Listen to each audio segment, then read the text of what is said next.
கணவன் என்ன சொல்றானோ மனைவி கேட்பாங்க, மனைவி சொல்றத கணவன் கேட்பான், 2 பேரும் சொல்றத பிள்ளைங்க கேட்கணும். அப்படித்தான் சிறு தொண்டர் வாழ்ந்து வந்தார் எங்க செங்காட்டங்குடியில. அடுத்த வாரம் குரு பூஜை, அடுத்த வாரம் இதே மத்தியான நேரம், சித்திரை மாசம், பரணி நட்சத்திரம். அவர் தினந்தோறும் ஒரு சிவனடியாருக்கு ஒருவேளை சாப்பாடு போடுவார். அன்னைக்குன்னு யாரையும் காணோம். இன்னைக்கு யாரும் இல்லை. அந்த ஊருக்கு போனா யாருமே இருக்க மாட்டாங்க. அன்னைக்குன்னு ஒரு சிவனடியார் வந்தார். அந்த அடியார் நம்மள மாதிரி அடியார் இல்லை.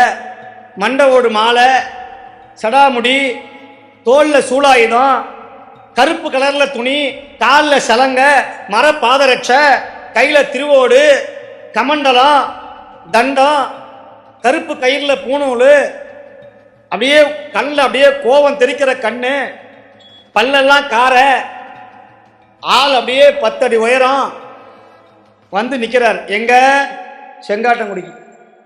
தபதி பிச்சாந்தேகி அப்படின்னு மண்டவோட காமிக்கிறார். சோறு இருந்தா போடும். சிறுத்தொண்டருடைய மனைவி, சுவாமி உள்ள வந்து உட்காருங்க அப்படின்னா, வெண்காட்டு நங்கை. பெண்கள் இருக்க வீட்டில் நான் வரமாட்டேன், ஓ அங்க தெரியுது பார் அந்த கோயில், ஆத்தி மரம், அந்த மரத்துக்கடியே உட்கார்ந்துருக்கிறேன், உன் கணவனை வர சொல் ஓ அப்படிங்கிறான். யார் வந்தவ? காபாலி. வந்த காபாலியை சிவபெருமான் அப்படி வந்திருக்கிறார் வேஷத்துல. 1000 வருஷத்துக்கு முன்னாடி நம்ம நாட்டில் நடந்த அற்புதம் இது. எங்க இத்தாலியிலேயோ ஜெர்மனிலேயோ நடக்கலாம். நம்ம ஊர் பக்கத்தில் நடந்தது, கும்பகோணம் பக்கத்தில் நடந்த அற்புதம். சிறுத்தொண்டர் போறார், சுவாமி எங்க வீட்டுக்கு வந்து ஒருவேளை சாப்பாடு சாப்பிடுங்க சுவாமி, அன்னம்பாளிப்பு செய்யுங்க சுவாமி, எம்மை உன்னால் இனிது ஊட்ட முடியாது அப்பனே, எனக்கு உனக்கு சாப்பாடு போட முடியாதுடா, போ போ போ. சுவாமி நான் ஒரு நாளைக்கு ஒரு சிவனடியாருக்கு சாப்பாடு போடலன்னா என் உயிரை விட தவிர வேற ஒண்ணுமே. என்னுடைய கொள்கை ஒரு சிவனடியாருக்கு ஒருவேளை சோறு போடணும் சுவாமி. இன்னைக்கு எங்க வீட்டில் வந்து நீங்க அருமையான சாம்பார், ரசம், பொரியல், அப்பளம், வடை எல்லாம். நான் என்ன சாம்பார் ரசமும் சாப்பிடுவேனா? நான் சாப்பிடுவதெல்லாம் வேற. சாமி வேற என்ன வேணும்? உடுப்பி ஹோட்டல் சாப்பாடா, அன்னபூர்ணா சாப்பாடா, ஹோட்டல் சரவணபவன் சாப்பாடா, முனியாண்டி விலாசா, என்ன வேணும்?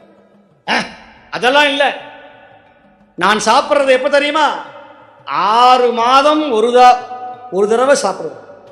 6 மாதம் சாப்பிடுவேன். 6 மாதத்துக்கு ஒரு தடவை சாப்பிடுவேன்.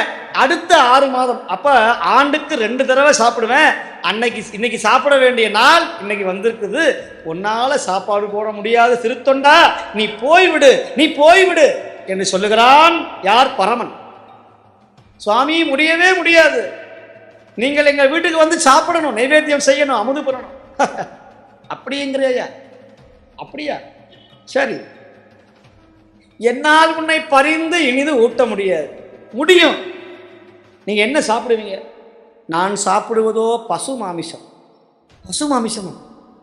சுவாமி எங்க வீட்லயும் நிறைய மாடு இருக்கு, எருமை மாடு இருக்கு, ஆடு இருக்கு சுவாமி. இங்க வா வா. பசு என்றால் அந்த பசு அல்ல, நரப்பசு. நர என்றால் மனுஷன். நான் சாப்பிடுவது மனித மாமிசம். அப்பா சுவாமி நீங்க காப்பாளிகிறா? ஆமா, நீ நினைக்கிற மாதிரி முருங்கைக்காயோ கத்திரிக்காயோ சாப்பிட்றது இல்லை, மனுஷன் எலும்பை சாப்பிடுபவன். அது முடியுமா உன்னால்? ஓம் நம சிவாய்.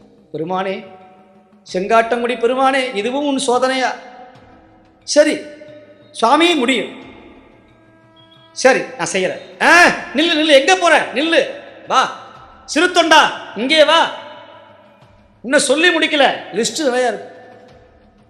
நான் சாப்பிடக்கூடிய நரமாமிசமும் 5 வயது பிள்ளையாக இருக்கணும், 5 வயது குழந்தையாக இருக்கணும். அப்பா கேட்டுக்கோ, அந்த பிள்ளையும் குலத்துக்கு ஒரு மகனா இருக்கணும். அவனுக்கு தம்பியோ அண்ணனோ இருக்கக்கூடாது, தங்கையோ அக்காவோ இருக்கக்கூடாது, அவன் ஒரு பிள்ளையா இருக்கணும். சுவாமி அப்புறம் அவன் உடம்புல மச்சம், மருவு, அங்கஹீனம் எதுவும் இருக்கக்கூடாது, அவன் உடம்புல காயம் இருக்கக்கூடாது. சுவாமி அப்புறம் இன்னொன்னு கேளு, அந்த குழந்தையை நீ சமைக்கும் பொழுது அந்த குழந்தைய அழக்கூடாது. சுவாமி அப்புறம் அம்மா பிடிக்கணும், அப்பா அறுக்கணும், அதை நீங்களே சமையல் செய்து எனக்கு போடணும். இதுவும் ஒரு சோதனையா? ஈசனே, சிவகாமி நேசனே, இணையார் நடராஜனே, அப்பா இந்த சோதனை எனக்கு வரணுமா என்று நேரா அழுது கொண்டே சென்றார் சிறு தொண்ட நாயனார். தன் மனைவியிடம் சொன்னார், யாராவது இப்படி செய்வாங்களா? இல்லை இல்லை, இந்த அடியாருக்கு சாப்பாடு போடலன்னா நான் இப்பொழுதே கழுத்தை அறுத்துக் கொள்வேன். என் கணவன் போனா என் பிள்ளை நானும் செத்து போவோம். அப்ப கணவனுக்காக இந்த தொண்டை செய்யணும்னு பள்ளிக்கூடம் போயிருந்த சீராள தேவ நாயனாரை சிறு தொண்ட நாயனார் 11 மணிக்கு, காலை 11 மணிக்கு போறார். செய்ய மணியே சீராளா, வீட்டுக்கு வாப்பா. அந்த குழந்தை பார்த்தது, ஐயோ எங்கள் அப்பா தினந்தோறும் 4 மணிக்கு தானே வருவார், இன்னைக்குன்னு பார்த்து 11 மணிக்கே வர்றாரு. வீட்டில் லட்டு கிடைக்கும், அதிரசம் கிடைக்கும், பூந்தி கிடைக்கும்னு அந்த குழந்தை ஆசாசையாக வந்து அந்த குழந்தைய கையில் எடுத்தா கூட தீட்டு வந்துருமோன்னு நினச்சி தோளில் எடுத்து கொண்டு வந்தாராம். எப்படி கோயிலுக்கு நேர்ந்து விட்ட ஆட்டை தொடாமல் வருவாங்களோ அந்த மாதிரி தோளில் கொண்டு வந்தாராம் சிறு தொண்டனாய். கொண்டு வந்து மஞ்சள் நீரிலே குளிப்பாட்டி, சடை பின்னி, மல்லிகைப்பூ சூட்டி, கண்ணிலே மையிட்டு, மார்பிலே சந்தனம் தடவி, நெற்றியிலே திலகமிட்டு, பாலூட்டி, தாயார் மடியிலே படுக்க வைத்து, அன்னை திருவெண்காட்டு நங்கை கற்பின் மாதரசி அந்த அம்மா குலத்துக்கு ஒரு மகனை, தன் 10 வயது 10 மாத வயது பெற்றெடுத்த அந்த மகனை சைவத்திற்காக, சிவபெருமானுக்காக தாலாட்டி தொடையிலே படுக்க வைத்து, சீராளா என் கண்மணியே, சீராளா என் கண்மணியே, சீராளா என் கண்மணியே, அடியாருக்கு ஒருவேளை உணவளிக்கிறோம் அப்பா என்று சொல்ல அந்த குழந்தை சிரித்தது. அப்படியா அம்மா, அடியாருக்கு சாப்பாடு செய்ய போறீங்களா என்று சொல்ல சிறு தொண்ட நாயனார் மனதை கல்லாக்கினார். கத்தியை எடுத்தார். எம்பெருமானே, சதாசிவனே, கைலை நாதனே, உன்னையன்று வேறு கதி இல்லை அப்பனே என்று சொல்லி ஓம் நமசிவாய என்று சொல்லி பிள்ளையினுடைய தலையை அறுத்தார். தாய் பிடிக்க தந்தை அறிய அந்த குழந்தையை அக்கு வேற ஆணி வேறாக அறுத்து கொத்தி கரியாக்கி சமைத்து காய மசாலா அரைச்சு இலை போட்டு சமையல் ரெடி. சிறு தொண்டர் அப்படியே போறார், அடியார் கூப்பிடுறார், சுவாமி நீங்க சொன்ன மாதிரி பக்குவமா செஞ்சாச்சு. சாமி பார்க்கிறார், இப்படி ஒரு தொண்டனா இந்த உலகத்துல உன்ன மாதிரி வேற யாரா இருப்பா? சிறு தொண்டா, உலகமே புகழக்கூடிய ஸ்தானம் உனக்கு தரப்போறேன்னு சுவாமி முடிவு பண்ணாரா? அப்படியா, சமையல் ஆயிடுச்சா? வர ஓ என்று சொல்ல அப்படியே ஜலங்கை ஒலிக்க நடந்து வந்தாராம். ஜம் தக்கு ஜுன் தக்கு ஜன்னு தக்கு ஜுன்னு தத்திங் தக்கு ஜுன்னு த அப்படின்னு நடந்து வர்றார். ஊரே பயந்து நின்றதான். அப்படியே கண்ணில் கோபம், சூளாயுதை ஏந்தி வர்றாரு சுவாமி. கமண்டலத்தை வச்சார். வெண்காட்டு நங்கையை இலைய போடு, இலைய போட்டு ஒவ்வொரு மாமிசமா வைத்தார்கள். சுவாமி இது என்ன? இதான் எலும்பு, இது நெஞ்சு, இது தொடை, எல்லாம் வந்துருச்சா, சாப்பிடலாமா? ஆமா, தலை எங்க? சுவாமி தலை வைக்கிறது மரபு இல்லையே. ஓஹோ, அப்படி ஒரு சமாச்சாரம் உண்டா? அது இல்லைன்னா நான் சாப்பிட மாட்டேன். நான் சாப்பிட மாட்டேன். சிறு தொண்டா, நீ என்னை ஏமாத்தி விட்டாய், மூடனே என்னை ஏமாத்தி விட்டாய், என்னை பசியோட போட்டிருக்கிறியே பாவி. யாரு? நம்மளா இருந்தா போலீஸுக்கு போன் பண்ணியிருப்போம் இந்நேரத்தில். இன்னைக்கு சுவாமி இதோ செய்யற அந்த நேரத்தில் அவங்க வீட்டில் ஒரு அம்மையா இருந்தாங்க, சந்தனத்தாதியார்னு பேரு. அந்த அம்மா, சுவாமி நீங்க கேட்கும்னு தெரிஞ்சு அந்த தலையை நான் எடுத்து வைத்தேன்னு. அந்த தலைய எப்படி சமைக்கணும் தெரியுமா? எனக்கு பிடிச்ச மாதிரி சமைக்கணும். ஏ சிறு தொண்டா, ஏவா உன் மனைவியை கூப்பிடு, அந்த உரல்ல தலையை போடு, 2 உலக்கையை எடுத்து நீங்க 2 பேரும் இடிக்கணும், இடிச்சு அதை சாராக்கி அதை ரசம் கொண்டு வா என்று சொல்ல அந்த தலையை போட்டு இடிக்கிறார்கள். பெத்த மகனுடைய தலையை தாயும் தந்தையும் இடித்து சாராக்கி ஒரு கும்பாவில் கொண்டு வந்து, சுவாமி பேஷ் பேஷ் ரொம்ப பிரமாதம், சரி சாப்பிடலாமா? சுவாமி சாப்பிடு சாப்பிடு சாப்பிடு. தனியா சாப்பிட பழக்கம் இல்ல சிறு தொண்டா, நீயும் சாப்பிட என் கூட. யாரு? எத்தனை கொடுமை பண்றான் இந்த ஆளு, இந்த சிவபெருமான். தான் பெத்த பிள்ளையினுடைய மாமிசத்தை தானே சாப்பிடுவதா? ஆமா ஆமா சாப்பிடு, இலைய போடு, சாப்பிட வைமா, எல்லாம் வச்சாச்சு. இப்ப சிறு தொண்டர் பார்த்தார், எங்க தான் சாப்பிட்டாதான் சாமி சாப்பிடுவாரோன்னு சாப்பாடுல கை வைக்க போனார் பாருங்க. கையை பிடித்தான் வந்த சிவன். ஏய், நீ தினந்தோறும் 3 வேளை சாப்பிட்றவன், நான் வருஷத்துக்கு 2 தடவை சாப்பிட்றவன். நான் சாப்பிட்றதுக்கு முன்னாடி உனக்கு என்ன அவசரம்? இரு இரு, இன்னொரு கேள்வி இருக்கு, கடைசி கேள்வி, அதை சொல்லிட்டு அப்புறம் நான் சாப்பிட்றேன். உனக்கு கல்யாணம் ஆச்சே, புள்ள இருக்கா? யாரு? அந்த புள்ள தானே சோறாக்கி போட்டுக்கிறோம், அந்த பிள்ளை தானே சோறாக மாறி இருக்கு. சரி சரி, ரெட்டை இலையா சாப்பிடக்கூடாது, ஒத்தப்படையா சாப்பிடணும், உன் பிள்ளைய வர சொல்லு, அவனும் சேர்ந்து சாப்பிட்டுமே. அட பாவி, அந்த பிள்ளைய சோறாக்கி போட்டுக்கிறோம். அதெல்லாம் முடியாது, உன் பிள்ளைய போய் நீயும் உன் மனைவியும் போய் கூப்பிடுங்க போ, அந்த குழந்தைங்க வரணும், இல்லைன்னா சாப்பிட மாட்டேன்.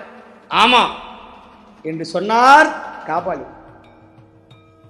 இவர் என்னடா சத்திய சோதனையா போச்சு, செத்து போன பையன் திரும்பி வருவானா? சரி, இவருடைய ஆசைக்காவது நான் வீதிக்கு போய் மனைவி வா 2 பேரும் போய் கூப்பிடுவோம், அப்புறம் சுவாமி பார்த்துக்குவார் சொல்லி 2 பேரும் வாசல் நின்று, செய்ய மணியே சீராளா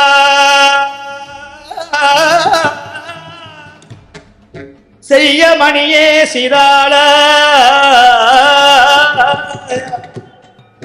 சிவனடியார் உடன் முன்ன அழைக்கின்றார், சிவனடியார் உன்ன அழைக்கின்றார், வாராய் என் கண்மணியே, வாராய் என் கண்மணியே. சிறு தொண்டால் அழைக்கிறார், சீராளா சீராளா வா. இவர் சீராளா சீராளான்னு கூப்பிட கூப்பிட இலையில இருக்கிற ஒவ்வொரு மாமிசமாக மறைந்தது, எலும்பு மறைந்தது, தொடைக்கறி மறைந்தது, தலை மறைந்தது, கால் கறி மறைந்தது, இலை மறைந்தது, வந்திருக்கிற காபாலியும் மறைந்தான். குழந்தை 5 வயசு குழந்தை முழு குழந்தையாக ஓடி வந்தது, அந்த தூரத்தில் இருக்கு. அப்பா அப்படின்னு வந்தது. இவர் நேரா பார்த்தார், தன் பிள்ளைன்னு கூட நினைக்கல, சிவனடியார் சாப்பிடணுங்கிற ஒரு எண்ணம், சிவனடியார சாப்பிட வைக்கணும். அந்த பிள்ளைய அப்படியே தூக்கிக்கிட்டு உள்ள வந்தார் பாருங்க. வந்த இடத்துல காபாலியனை காணோம், இலையை காணோம். வீதிக்கு வந்து பார்த்தா அப்படியே வானத்துல கோபுரம் பக்கத்துல வெள்ள வெளியேன்னு விட மேல திடாமுடியோட சூடாயுதம் ஏற்றி அம்மையும் அப்பனுமாக பெருமான் காட்சி கொடுத்தார். ஏ சிறு தொண்டா, சாமி பேசுற, உன்னை போல ஒரு தொண்டன் இந்த உலகத்துல வேற யாராவது உண்டா? கட்டிய மனைவியை இழப்பான், இன்னொரு கல்யாணம் பண்ணிக்குவான். தசரதனுக்கு 4 மனைவி, ஆனா ஒரு பிள்ளை போனான்னு உயிரை விட்டார். புத்திர சோகம் மோசமான சோகம், மனைவி இழந்தா இன்னொரு கல்யாணம் பண்ணிக்கலாம். கணவன் இல்லாம மனைவி வாழ முடியும், மனைவி இல்லாம கணவன் வாழ முடியும், பிள்ளைங்க இல்லாம செத்து போன வளர்த்த புள்ள போயிடுச்சுன்னா அந்த கொடுமை தாங்கவே முடியாது. உலகத்திலேயே மிகப்பெரிய சோகம் புத்திர சோகம். அதனாலதான் அந்த காலத்துல 2-3 குழந்தைய பெற்று வைப்பான், ஒண்ணு இல்லைன்னா ஒண்ணு உதவும். அதனால குழந்தைங்களை பாதுகாப்போட வாழ வைக்கணும் அப்படின்னு இப்ப சுவாமி என்ன சொல்றார் தெரியுமா? சிறு தொண்டா, குலத்துக்கு ஒரு மகனை எனக்காக சோறு போட்டியே, உன்னை போல சிவனடியார் யாராவது உண்டா? என் மகனே வா என்று சொல்லி கைலாயநாதன் சிறு தொண்டரையும் வெண்காட்டு நங்கையும் கட்டி அணைத்து சீராள தேவநாயனாரை தன் மடியிலே அமர வைத்து கைலாயத்துல கொண்டு போய் வச்சானா? யார்? செங்காட்டங்குடி பெருமான்.